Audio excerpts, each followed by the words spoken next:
देव मंगलाचरण कर रहे हैं। पहले अपन शुद्ध उच्चारण करते हैं, फिर अपन उनके भावों को देखते हैं।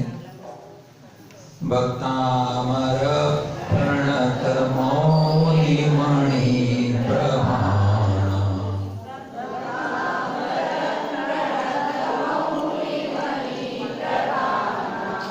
मुद्योतकं दलित पापतमोहितान्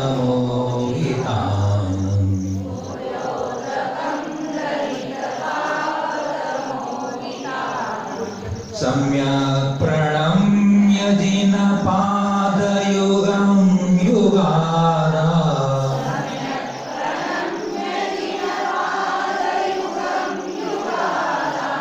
वालम्बनं भवजले पततां जनानाम्।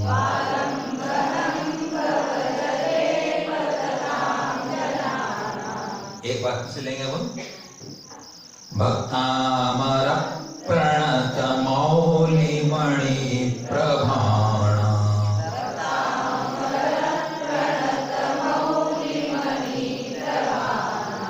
मुद्योतकं दलित पापतमोहितान्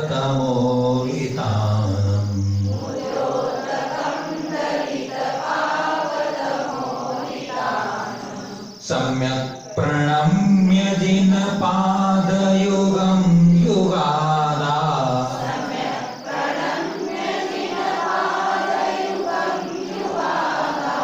वालम्बनं भवजले पततां जनानाम्।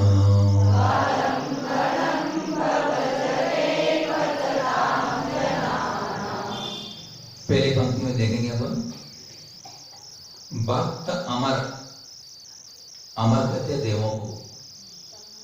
भक्त अमर है, भक्त जो देव हैं वे प्रणत अने झुके हुए, नम्रीभूत हुए, मौली अने मुकुट, मणि उसमें लगे हुए जो रत्न होते हैं वो रत्न, उनकी प्रभाणाम, उनकी प्रभा से या प्रभा के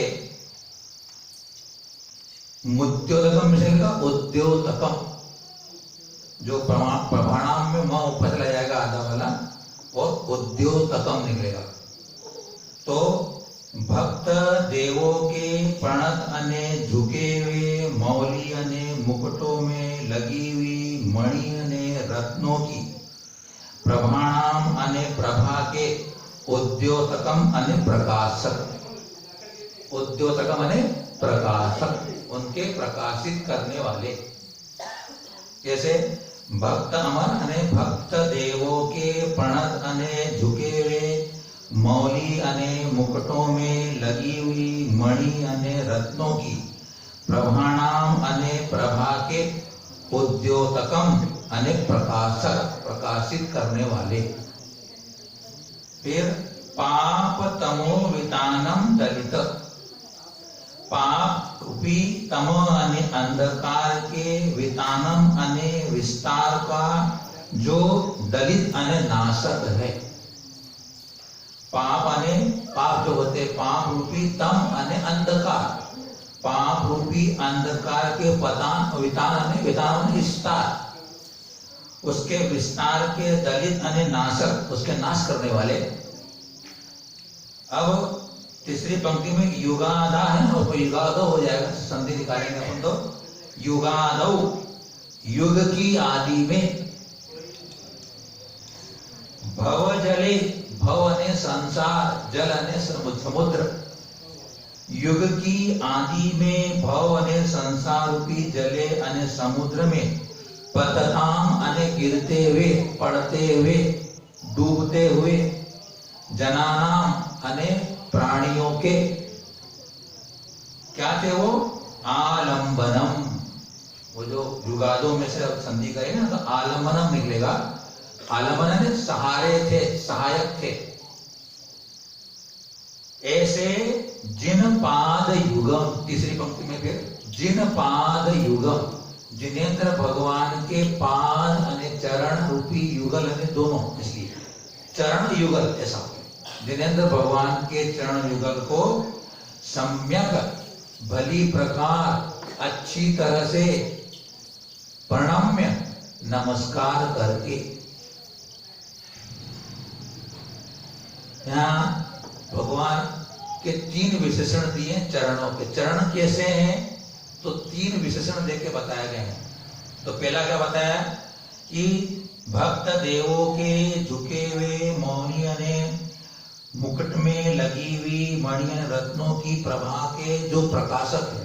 कितनी बड़ी बात है। जो चरण कैसे भगवान जो नख है ना, उन नखों की कांति इतनी है, प्रभा इतनी है कि उसकी प्रभा से जो देवता लोग भगवान के चरणों में नमन करते हैं तो वो रत्न उससे प्रकाशित हो रहे हैं। भगवान के चरणों के नखों की कांति ऐसी है, प्रभा ऐसी है, इतने प्रकाशमान है कि उनके मुकुट में लगे रत्न उससे प्रकाशित हो रहे हैं। ऐसे चरण है भगवान।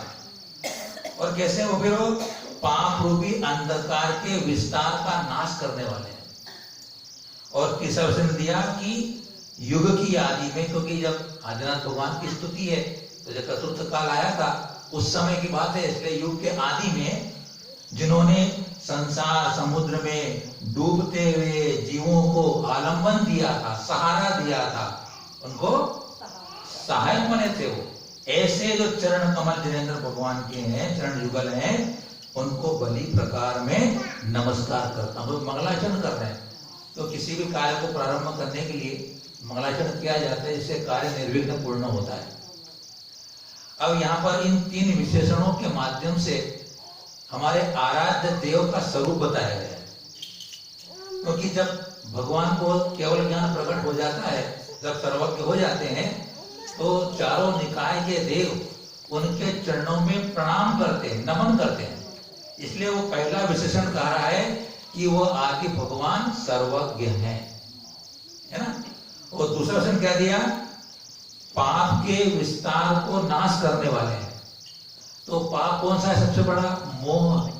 तो मोह के पाप को जिन्होंने नष्ट कर दिया, और उससे क्या होता है, वीतरागता प्रकट हो जाती है।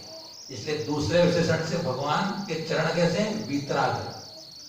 और संसार में डूबते हुए जीवों को जिन्होंने सहारा दिया, अर्थात जिन्होंने डूबने नहीं दिया, मतलब उनके भगवान के हितोपदेशिता बताना चाहते हैं कि तीसरा विशेषण वो जो आदिनाथ भगवान है वे हितोपदेशी हैं।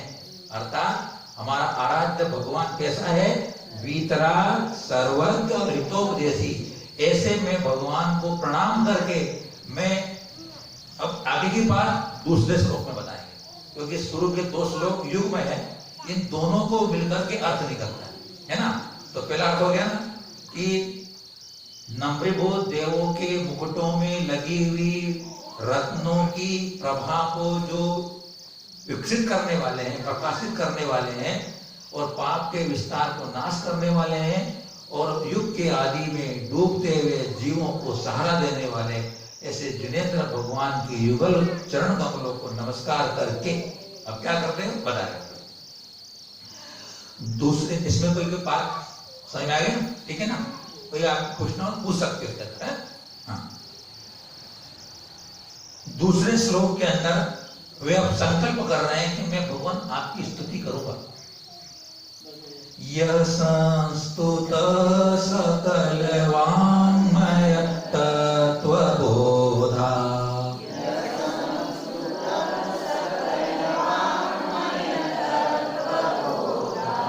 दुद्भूत बुद्धि पटु भीसुर लोकनाथै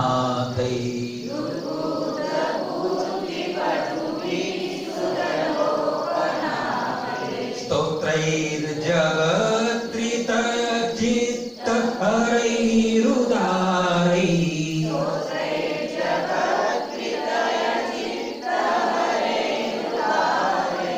स्तुष्ये किलामपि तं प्रथमं जिनेन्द्रम्।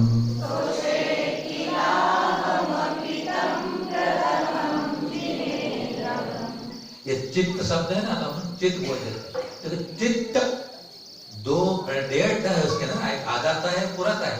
तो चित्त चित्त शब्द का उच्चारण करने से सही लय बनती है। यह संस्तुत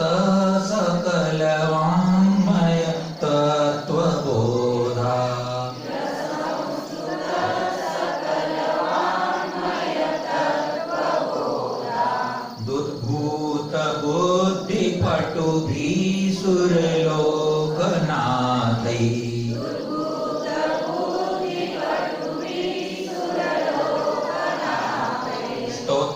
स्तोत्रैर्जगति त्रचित्त हरैरुधारै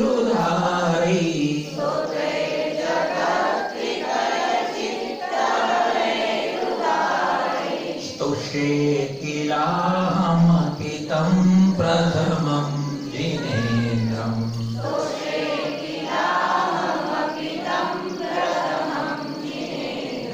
जैसे उद्भूत में बड़ी मात्रा है भू में, अगर हम छोटी बोल देंगे ना तो राग बदल जाएगी और उसका अर्थ बदल जाएगा। इसलिए भू को थोड़ा जोड़ देंगे, बड़ी मात्रा को भू को जोड़ देंगे।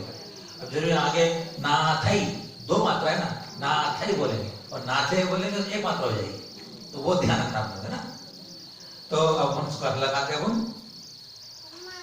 पहली पंक्ति में सकल वांग्मय तत्व बोधात, उत्तव निकल जाएगा नीचे दो ना, दूर में से उत्तव हो जाएगा।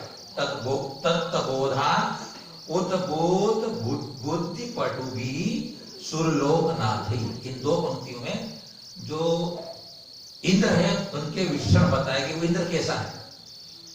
तो जो सकल ने संपूर्ण वांग्मय यानी शास्त्र, सकल ने संपूर्ण वांग्मय यानी शास्त्र के तत्वबोधात, तत्वबोध से उद्भूत यानी उत्पन्न हुई है बुद्धि जिनके, उससे जो क्या है पटु भी है, कुशल है, चतुर है, उन चतुरों के द्वारा। और किसने वो चतुर? सुर लोग है, सुर ने देवता के लोग है, स्वर्ग, स्वर्ग का नाथ कौन होता है? इंद्र। ऐसा सुर अने देव और उनका लोग अने स्वर्ग, देवताओं का लोग अने स्वर्ग, स्वर्ग और स्वर्ग का नाथ अने इंद्र। तो जो इंद्र कैसा है?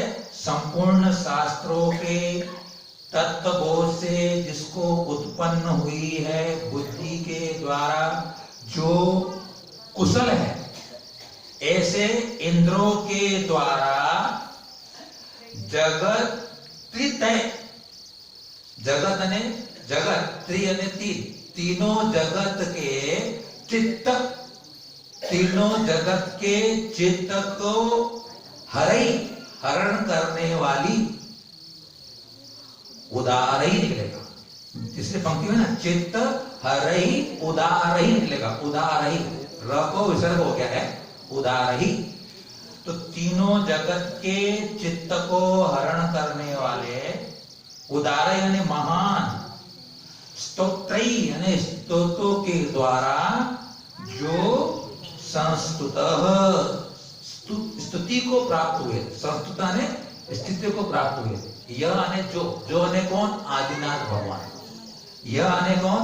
जो आदिनाथ भगवान संपूर्ण शास्त्रों के तत्व बोध से उत्पन्न हुई है बुद्धि से, जो कुशल चतुर, ऐसे इंद्रों के द्वारा तीनों जगत के चित्त को हरण करने वाली उदार यानी महान, स्तोत्रेण स्तोत्रों के द्वारा संस्तुतः, पहली पंक्ति में संस्तुतः अने स्तुति को प्राप्त हुए थे, संस्तुत हुए थे, उनकी स्तुति की गई थी।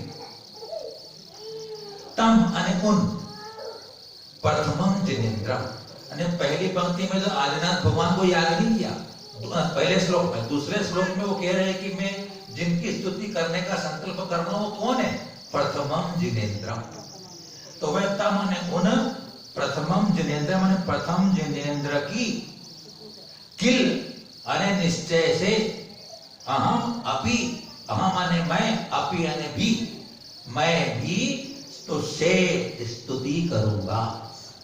इसी चौथी भक्ति में वो संकल्प कर रहे हैं कि जिन सुरलोक अने इंद्र की इतनी कुशल बुद्धि है सारे शास्त्रों को जानने, क्योंकि इंद्र होता है ना वो द्वादशांग का ज्ञानी होता है, सारे शास्त्रों का वो वेत्ता होता है। तो जो सारे शास्त्रों को जानने वाला है तो उसकी बुद्धि इतनी कुशल और मर्मज्ञ शास्त्रों को जानने वाला ऐसा इंद्र, जिसने महान महान स्तोत्रों के द्वारा जिनकी स्तुति की थी, ऐसे उन आदिनाथ भगवान की प्रथम जिनेन्द्र की मैं भी निश्चय से